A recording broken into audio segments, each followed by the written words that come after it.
Everybody wants to be an influencer. Private jets, expensive vacations, high-rise penthouses, the best cars, the best designer, everything, lucrative brand deals. But what if I told you that a lot of your favorite content creators are actually broke? Not humble beginnings broke, not building the dream broke. I'm talking about drowning in credit card debt, one paycheck away from being homeless broke. Did y'all see that video of that girl asking how all the OG influencers were making $30,000 to $50,000 a month and now they're broke? I'll tell you exactly what happened because I have seen it over and over again. They thought the money would continue to come in like that forever, so they spent it like it was guaranteed. A lot of these influencers are renting their lifestyle for content, and that's because social media sells the image of wealth, not the reality of it. So we're going to be breaking it down today on the podcast. So let's go.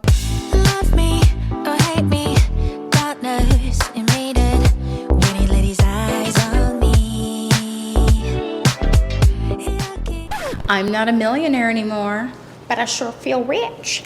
So a lot of your favorite content creators are coming online and they are sharing that they are broke. BROKE, forced to go back to their old jobs, forced to do 9-to-5s, forced to sell off a lot of their things, get out of their apartments. Hey everyone, and welcome back to the This Made Me Gal podcast. My name is Rogan. On my platform, I do social commentary and reaction videos. I encourage my audience, that's you, to have private conversations in public. I want to say a huge welcome to all of my podcast listeners, not the ones here on YouTube or who are going to be watching on Rumble. Thank you to those of you on Rumble as well, but those who are actually listening to the audio podcast. You know, I am always in these YouTube social media streets. I always tell y'all, I love being clued into what's going on, just kind of taking the temperature of what's happening. And I've seen a lot of people who were once TikTok influencers, YouTube influencers, just on social media, on Instagram, making money, saying that they are giving it up. They're going back to their 9-to-5 because it's just not sustainable in the long term for them. And I certainly understand that. You have to do what you have to do. The reactions from a lot of people are like, ha ha, good for you. You thought you would make it big and then you failed. I'm going to have a separate conversation about that in another video. It's going to be the one after this. So please be sure to tune in for that one. But I want to talk about the influencers who did come on the platform and they weren't entirely truthful about what was going on behind the scenes or what it really took to be an influencer and the costs associated with it. I felt like a lot of them came on their respective platforms and they were just flexing to the highest hill to make people feel like they were like sort of celebrities. And for some of them, they were celebrities, to be honest with you, probably more celebrities than the actual Hollywood celebrities, if we're being honest. But they were not being honest about their finances. Now, let's just take this one step at a time. I'm going to break this down. I'm going to have some reactions as well. I find that a lot of the social media content providers would really flex when it came to like their house, or, they do like this day in the life when they're going to get there. It's like the same script over and over. I'm going to go to Pilates. I'm going to go get my matcha. I'm going to go go shopping at the mall. I'm going to go to this high-end boutique. And it was the same thing over and over again. And it was almost like selling a fantasy to the audience. And to be honest, the audience grabbed it up. They ate it up. They lapped it up because they really do like that. People love feeling like they have a degree of access to an influencer and seeing how they live. And I think sometimes it harbors some jealousy, but hey, that's what they did. Very few of them would say, hey, I'm buying the $6,000 purse and this is what I'm going to have to do in order to get it. These are the hours I'm going to have to work. They never talked really about like how much taxes would take from their money. For those of you who don't know, if you're not in the YouTube world, YouTube does not take taxes from your cut. You're responsible entirely for paying your taxes. So there is a split. I believe YouTube, when it comes to AdSense revenue, they get 45%, and the creator gets 55%, if I'm not mistaken. If it's, I think that's what it is, but if not, I'll put it on the screen. And you're responsible for paying taxes on your own cut. So when you get that lump sum of money, you could get like $10,000, $20,000, $150,000, sometimes more in a month. All that money looks like it's yours, but you owe Uncle Sam. So my point is in bringing this up is that sometimes when people will flex and show you like their AdSense revenue, that's not everything that they're pocketing. At least they're going to owe the government. And I just felt like a lot of content creators just weren't so upfront about like the tax portion or how the split works, or just basically the fact that the money which you think they're earning, they're not really taking home at the end of the day. So I think it's important to point out that AdSense revenue is not profit. I always said on this platform, and I know a lot of you who are coming across this video today haven't been watching me for a very long time, but I remember saying in an old video, and if I find it, I'll just kind of like put like the timestamp or something up here, or the card rather. And I said I would reveal my earnings one time on this platform. That's when I wasn't making anything. I mean, like I was probably making like $30-something a month, $80-something a month. And I said, the day I really start making some money, I'm not going to mention it ever again. And I think the majority of the people who are on this platform are not making anywhere near the money of a PewDiePie or Sniper Wolf or Mr. Beast. They're just not making that. So please don't assume that because someone is on YouTube and, whatever, that they're just making a boatload of money. They're not making a ton of money in most instances. But I wish more YouTubers would be honest so people can know what to expect. And also in being honest, and like I said, nobody's obligated to sharing how much they earn. If you're a YouTuber, and to be honest with you, if I ever got to the point where I was making like 15, 20,000 a month or whatever from YouTube, I don't know that I would share that, just because you kind of make yourself a target. In the words of the late Notorious B.I.G., the cheddar breeds jealousy, And I'm just too private of a person anyway to even want to reveal that stuff. Sometimes content creators feel like, well, I want to be transparent with my audience and I want to share that stuff, but it's just too much of a risk. It's best to just keep that stuff private, honestly, because people, they react a certain way and then they start to judge you as well. So it's best to kind of, I don't care if you're making $5, I don't care if you're making 5 million, it's best to just keep it under wraps, honestly. Because what happened was, when you had a lot of content creators who were very open about like how much they were earning, and they started to like show like they were going shopping and all these different things, there was a lot of judgment for those individuals. Like, oh, how are you buying this? And you're not relatable anymore. So a lot of influencers, they feel the pressure once they reveal how much they're earning to kind of live up to that lifestyle. Like, now I've got to have the baddest car. I've got to have like the baddest house. I have to have all these aspirational things so my audience can remain engaged, so they can know that I am making it. But the money that you get like from social media, it's almost like when you just get drafted to like the NBA or something, you get like a nice little sign-on bonus, and it's like you're young, the money is there, everything is at your disposal, but you always have to kind of keep at the forefront of your mind that this money may not be here tomorrow. And this is why so many YouTubers and other social media content creators fizzle out so quickly, is because they get this money really quickly. They've never had that kind of cash before. And then it's like, they blow it really quickly. So let's take a listen to a few TikToks, and we'll go from there. Did y'all see that video of that girl asking how all the OG influencers were making $30,000 to $50,000 a month and now they're broke? I'll tell you exactly what happened because I have seen it over and over again. They thought the money would continue to come in like that forever, so they spent it like it was guaranteed. Like once they started making a lot of money, they figured the rules don't apply to them anymore. But money doesn't care if you were hot on Instagram in 2021. It doesn't care how many followers you have. It only cares about math. Like when I first started making more money in real estate, the very first thing that I did was not upgrade my lifestyle. I said, okay, I have more money coming in right now. What can I do to make this money grow? Because I knew if I upgraded my lifestyle with every pay raise, I would eventually be trapped. I might have nicer things, but I would be trapped continuing to work for them and then continuing to have to fund my life. Whereas now, okay, I'm 35 years old. I'm financially free. I don't have to work for money to support my lifestyle. My investments do that for me. I remember the comments that I would get all the time. They'd be like, Nicole, you can't actually be rich. There's no way you have a $5 million net worth. You drive a Kia. Like, where is your Lambo? And that question alone tells me that you don't understand wealth. Wealth isn't about what you drive. It's whether or not you have to keep working to survive. You can look rich and be broke, or you can look boring and be free. Most people choose the first one because it's louder, but I chose the second one because I'm not trying to prove anything to anyone. I just don't want to work for the rest of my life. That's why so many people look rich for a moment and then quietly disappear. She absolutely nailed it. She nailed it. I did a video several years ago about how people used to come into the comment section and talk about my clothing and say like, you wore that already, sis. Like, why are you still wear you like how many times are you gonna wear the same shirt on your platform? How many times are you gonna wear the same How many times are you gonna or someone said the seasons had changed or something, like, can you upgrade like your what do you call these things, like pillows and stuff like that? Like, I was just like, well, first of all, this is my home. I live here. So I upgraded for me. Now, if I want to make a few changes in the back for like, myself, then that's cool, but I'm not doing it for you. I live here, right? And I thank the Lord that I came on this platform as a well-developed woman. My mind was already developed and I didn't have anything to prove to anybody, because if not, I would have been on here like, oh, shoots, I can't wear that shirt again because I already wore that in episode 3. Oh, I can't do this again. No. And this is the trap. And a lot of times people just blame like content creators, but I think the audience, not I think, but I know the audience is partly to blame too, because, and not all of you, but some of you are just really hell bent on like criticizing a content creator over and over again about how they're dressed, what they're driving, like this young lady said.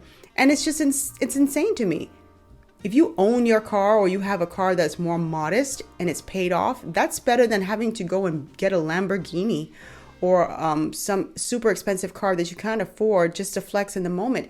And social media money is not, you can be fooled into thinking that you are wealthy for life when you're only having this money because you're hot right now.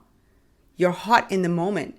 My income goes up and dips, up and and there was a protracted period where it was like up.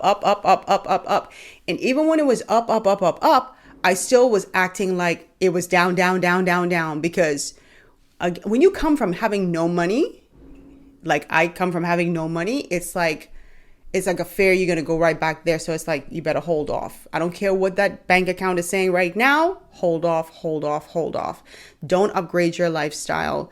If anything, I've been trying, for me personally, to downgrade, because it's like, I don't want to spend so much money on things. So, but people get on the platform and they get really, they get cozy with the money that they're earning, and they think it's going to be here forever, and they feel the pressure from the audience.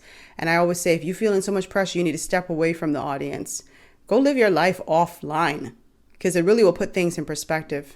I'm going to tell you a secret. Shh. Most influencers are broke. Many of them are living paycheck to paycheck. They don't know how to manage their money. They don't know how to monetize on their audience. They don't know how to build a real business. Many girls can go online and start dancing with bikinis. Majority of the influencers that you and I both follow are broke. I have been working with influencers for the past 11 years. I have been on the other side where I hire influencers from thousands of dollars to $50,000 per post from the negotiation process, from the agency that they're with. The girls that I work with, many of them end up resulting to OnlyFans, or they end up having to try to find a man to pay for their lifestyle to upkeep a level of standard, depressed and lonely. They end up having this entitlement just because they have amount of views or of followers or whatever. It means that they should be treated a different way. It means that they have more influence. But actually, to me, it doesn't mean anything. It doesn't mean shit. You can have 1 follower or 10 followers, but if you're not a nice girl, you are not inviting, you are not compassionate, warm, graceful, then who are you really? Just because you have views and followers does not mean you have a big bank account, does not mean you have a fit body, does not mean you care about your health, family, wealth, friends, the real values and the truest things in life. It doesn't mean anything. Just know that they're probably living paycheck to paycheck, or they're broke. Bye. I don't know. She kind of veered off into something where it felt a bit personal. Like, I felt like, I don't know if you guys ever get this feeling like someone is talking to an audience, but they're really talking to one person in particular or 2 people in particular. That's what it started to veer off in. So yeah, that felt a bit personal. But I will say to her that yes, a lot of them are living paycheck to paycheck, but that's not just an influencer thing. That's an America thing. A lot of Americans, those of you who aren't even influencers, who aren't in the content creation space, are living paycheck to paycheck. So that really, that applies across the board. But again, you hear this theme about people feeling the need to upgrade their lifestyles. And I've seen it so many times. When content creators reach out to me and ask me things like, oh, I just got monetized. I'm making this amount of money now, and I'm thinking about upgrading. I just kind of like stop them in their tracks. And I say, when I was on this platform, and you don't have to follow me at all, I'm just going to give you my take, right? When I was on this platform, I was on it for a number of years using an old cell phone. And when I said old cell phone, I ain't even talking about no iPhone or nothing like that. I was an Android girl. So I was like using the most bustedest, yes, I'm going to say bustedest, the most bustedest phone you could, like the kind of phone where like when you sign up for a phone company, they're like, we will throw in this phone for you. And it's like some cheap phone, like $50. That's what I was using. And I was recording and I was just like, okay, this is what I'm going to use because your content is king, right? Your presentation is what matters. Your subject matter is what matters.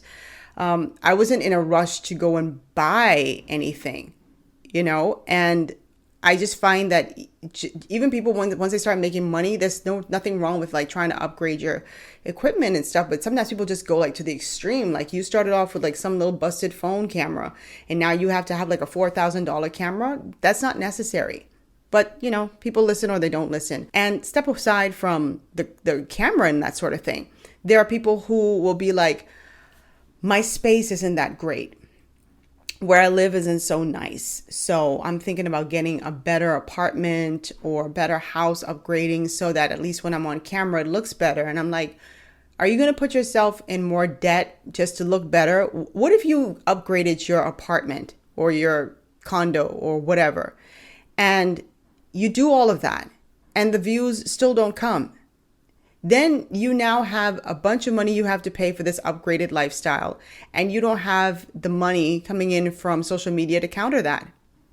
So have you won or lost? So you make do with what you have. This is my opinion. Make do with what you have. And I've been in places before that weren't so nice. And yes, there was a part of me that was like, boy, I wish I had a better space.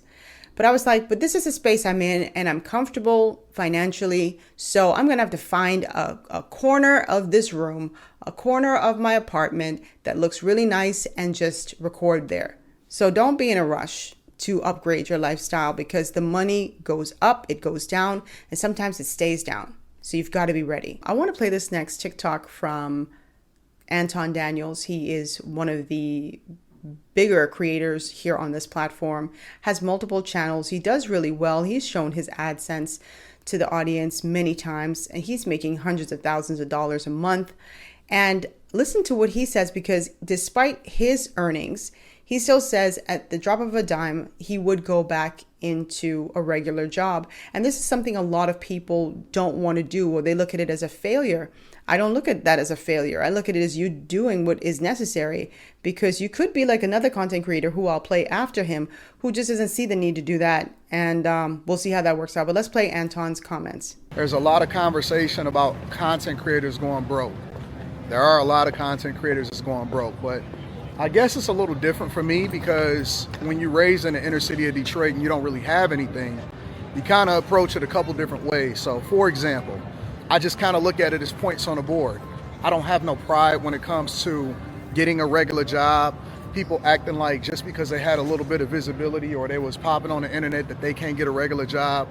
Like, where they do that at? I'll still work a regular job today. I'll still go and work an overnight shift.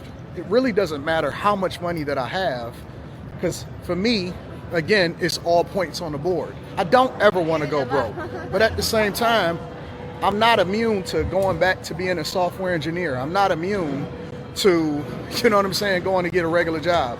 I don't mind DoorDash and Uber Eats and driving for Uber or Lyft if I have to. So all of this pride and then worrying about what other people think on the internet is weird to me. Because how you gonna worry about people that ain't never been there? At least you got there. So you gotta leave it all on the floor. Do I think that people need to be more financially savvy? Absolutely. When you get it, you're gonna have to get it out of your system. A lot of people in the earlier parts of getting these big checks, when you start to get big checks, and checks are relative, when you start to get this stuff, you're gonna have to get it out of your system. The first year or two, if you're able to survive through that, you just gonna spend it, you're gonna blow it. You're gonna buy all of the things that you never knew you needed and wanted, and then you're gonna start to have a conversation about how you can maintain it. That's when you start to make the investments. And of course, I think that people should make the investments beforehand, before they ever go broke. But to see people reading comments of content creators going broke as though they wouldn't do the same thing, I don't believe you. because everybody say the same thing until they get the money, until they get the visibility. And so the better conversation I think to have is what happens after you get there. How do we create the lessons that allow for people to not make the same mistakes as people that came before us? Thankfully, I went broke earlier in my life before I got all of this visibility, and now I'm used to it. So again, it doesn't mean much to me. I think people put too much stock in it. People go broke every day. You'll get more money. He said a lot of truth there. I really appreciate that. And I actually do, one of the things I do appreciate about Anton Daniels' show, particularly his Millionaire Morning Show, is that he does talk about finances a lot. I really love that show. There are some folks who have to get it out of their system. That is absolutely correct. And I agree with him partly when he says, like, a lot of people are lying when they say that they wouldn't do the same thing. Because there are people out there who say, I would never do this, and I would take the money and I would stockpile it, not invest it. But if you have a lot of debt, what are you investing in? Most people would be like, okay, I got to pay off this creditor and I got to get rid of this, that, and the next before you even talk about investments. You know, he talked about getting it out of your system. Sometimes, yes, you want to get it out of your system, but I'm always of the mindset of, what if this money doesn't come back around again? So I have to be very strategic about what I'm doing. I remember getting a really big paycheck on YouTube, and I remember sitting down and I was like, okay, God, how am I going to flex with this? What do I have to do? Okay, I have some debt I have to pay off. Let me take care of that. Okay, I have some trademarking that I need to take care of. I'm going to take care of that. It was like everything was like, what do I need to do to financially set up with my business?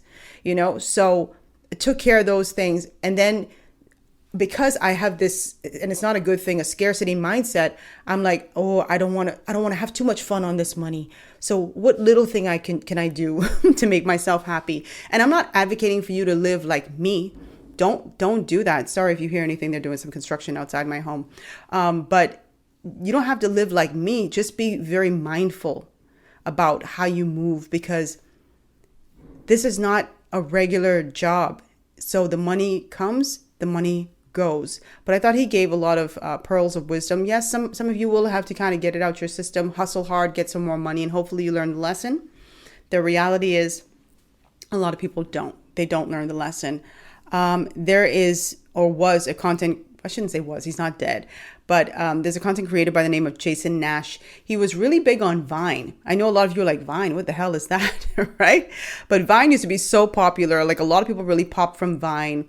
What's that girl's name? She went on to go to Hollywood as well. Liza, oh God, what's her name? Oh, y'all know who I mean. I'll put it on the screen. She was like a Vine superstar, and then she came to YouTube and she just killed it. What the hell is... Okay, now I have to... Hold on. Because it's going to kill me. It's going to kill me if I don't remember. Liza Koshy. Liza Koshy. Yeah, no, she was big on Vine, and then she did really well on YouTube. But anyway, this guy, Jason Nash, was big on Vine and making thousands of dollars, and then Vine just went away like that, and then everything was upended. He lost it all, and now people make fun of him because he's constantly asking for donations on his live streams. Let me see if I can find that video where he's being interviewed about, like, let's see, where did I put that? Here we go. He's confronted for begging on TikTok Live, and saying that he can't take like a regular job.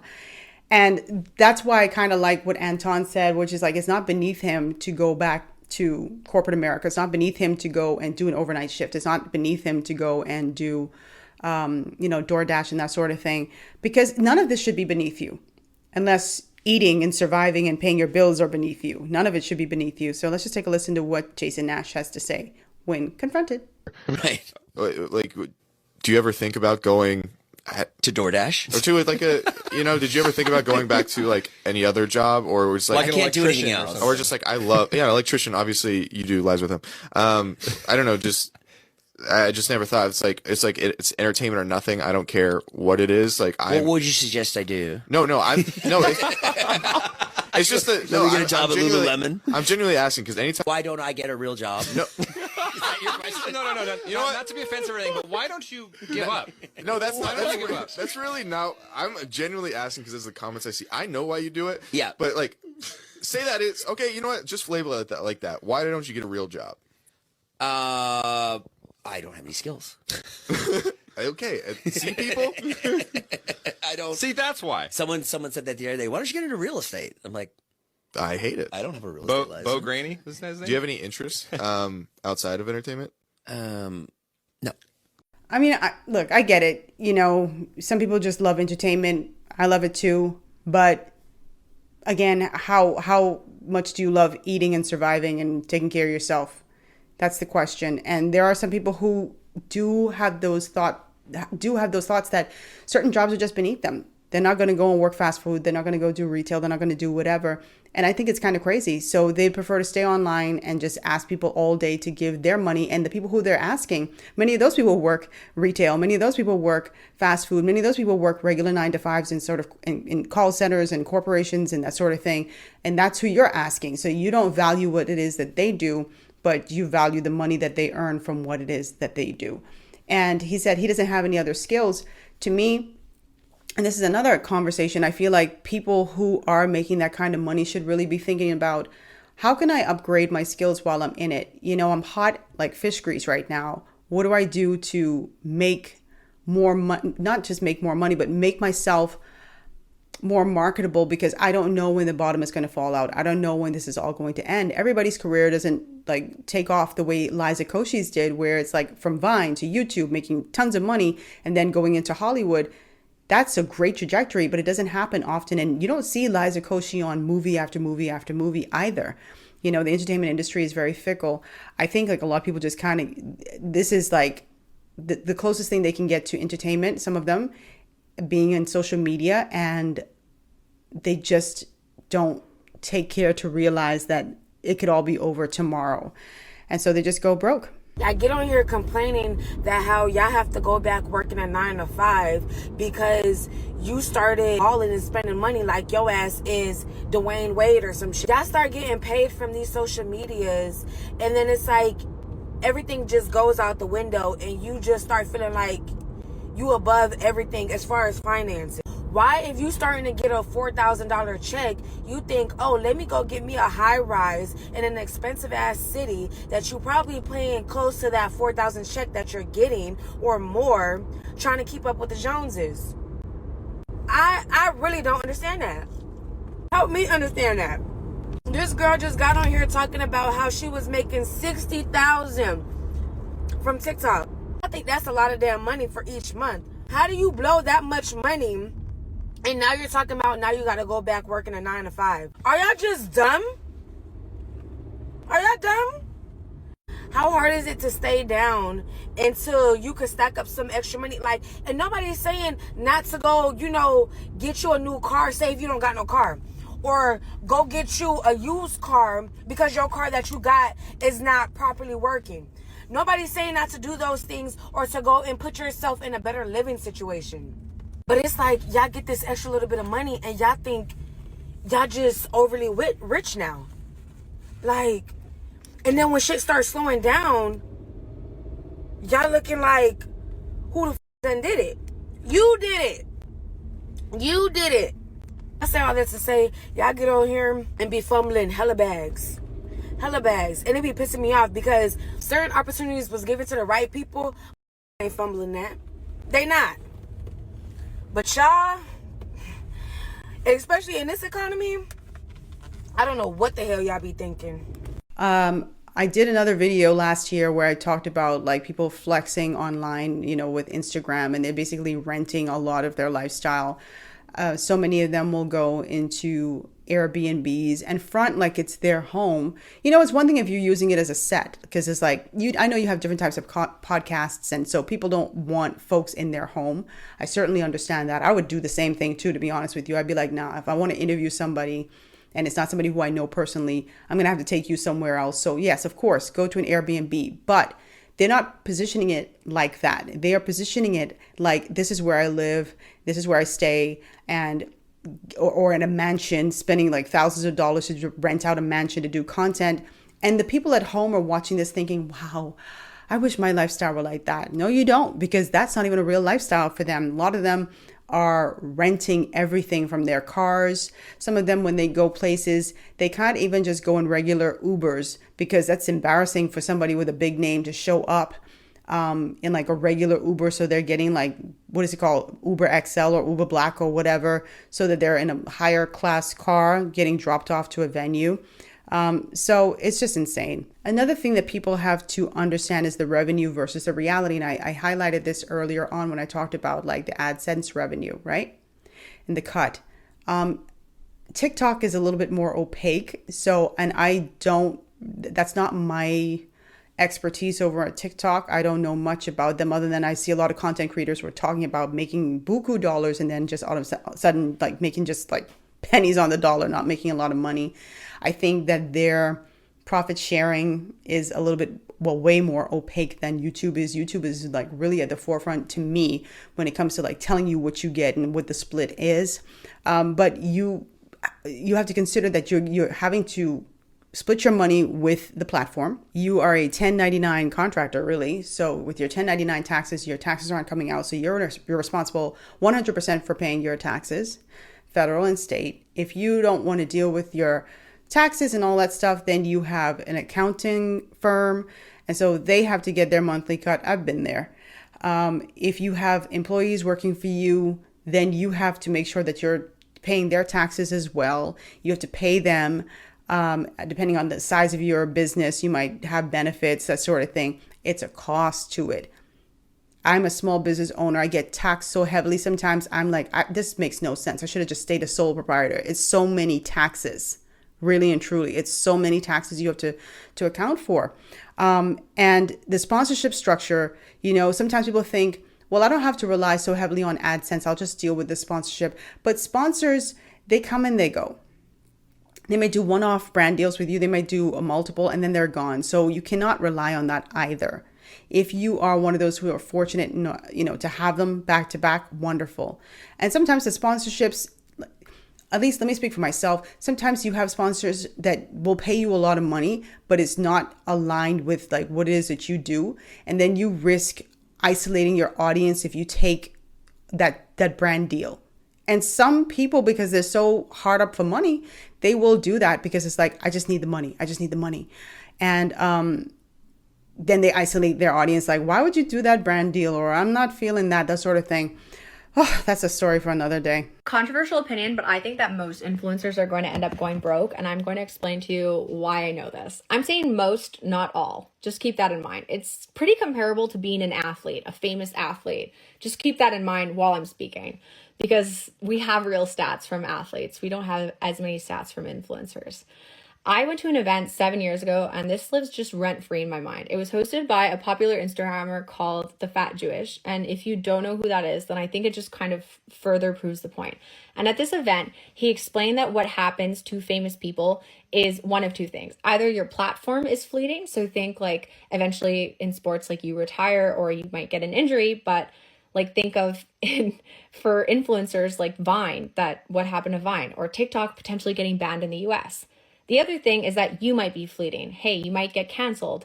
You might not want to do this forever. You might retire. Like you might not want to make YouTube videos for the next 30 years. So one of those two things can happen to you or will happen to you, which brings me into my second point. How many influencers do you know or athletes do you know that have really stayed relevant long term? It's a very small proportion of them, right?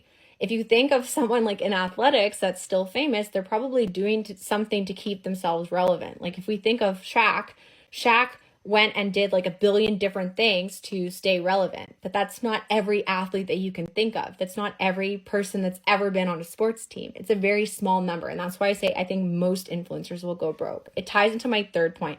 What did Shaq do differently that kept him relevant versus any other athlete? And how you as an influencer can do something different. The Fat Jewish at this event spoke about how it was so important to build other streams of income because he knew he wouldn't stay relevant forever, whether it was because of the platform shutting down or him just not wanting to do it. He built all these different income streams, which is something that Shaq did as well. Shaq owns like a bunch of restaurants and does all kinds of different things to keep that income coming. When you get a lot of money coming towards you, whether it's working your 9 to 5, whether it's being a famous athlete or an influencer, it's very common that something occurs called lifestyle creep. That's where you start getting the G classes, the mansions, you upgrade your car, you upgrade your apartment, you upgrade your wardrobe, you upgrade all these different things. No matter what the scale is, you're upgrading. But when you upgrade like that, you're setting a certain standard for yourself, which means that you're either change your desk to continue working your 9 to 5, or that like 67%, I think it is, of NBA players that retire within 2 years go broke because you weren't managing your money well along the way. You were expecting these certain calibers of lifestyle, but you weren't investing money to make sure that that stayed with you long term. And that's why if I was an athlete or if I was an influencer, if I was any of these things, I'd be making sure to have like a panel of people helping me manage my money if I didn't know what I was doing, and be investing like over 80% of my income, because I know in my head that this is fleeting. That's why I think most people will end up going broke, because they're not doing that. It's difficult to invest 80% of your income if you're a full-time content creator and this is your income. That's very difficult because you still have to pay for rent, you still have to pay bills, you still have recurring bills, you still have to feed yourself. If you have a family, you have children, you have a spouse, you have medical issues, you have medical bills, whatever, all that stuff you have to take into account. And then, like I said, once you get that money from YouTube, and I'm going to keep harping on YouTube because this is my platform, right? You have to pay taxes on that. So that's very difficult. I mean, it sounds like sound advice, sounds great, but you have to also look at what's practical. And she said something that was just so poignant.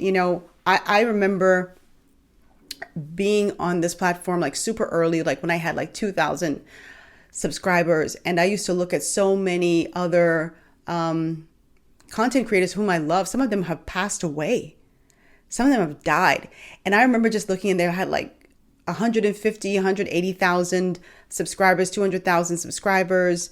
And I never thought that I would even pass someone like that, but I look at them and they're either passed away or they just quit YouTube altogether. And if they come back like years, they didn't say, oh, why I quit? They were like, it was just too much. It was just this, that, and the next. I went broke. It was just a lot of different things. Sometimes people they age out of it. And when I say age, I don't want to make it seem like you cannot be on this platform and be a certain age and earn and do well, because you can be in your 50s, 60s, 70s, 80s doing this and earn a good living. You can. So please don't think that that's what I'm saying. So if you're somebody who's 70, 80, even if you're 90 years old and you want to be on this platform, you can explode, you can blow. So I'm telling you. But I think when I say age out of it, mentally people are like, I don't want to be in this anymore. I don't want to do this rat race. I saw on TikTok the other day, or Instagram, I can't remember which, there was this guy who, oh man, I wish I'd kept it.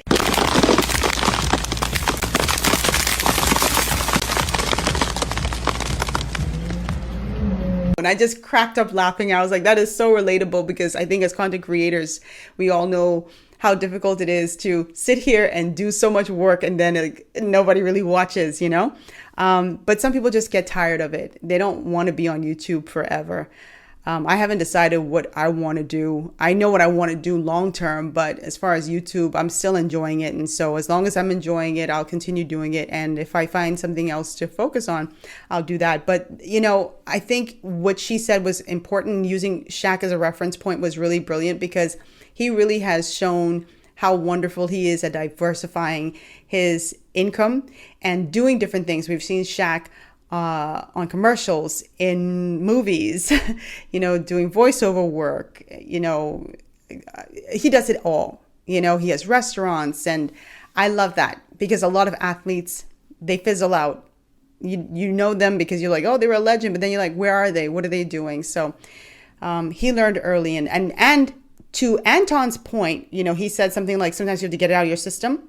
Shaquille O'Neal famously tells the story of how he had to get it out of his system, and he had either was an accountant or a manager or some guy who pulled him aside and showed him like a roster of so many athletes who'd come in the game and made so much money, and then they were all broke. And he's like, do you want to basically join their ranks, or you want to do something differently? And he said he was so happy that he listened to him, because that's what really changed his mindset and set him up for the financial greatness that he has right now. So I just want to talk about the real takeaway here. Let's talk about the takeaway. Number one, and I will say this till the day I die, and hopefully I don't die no time soon.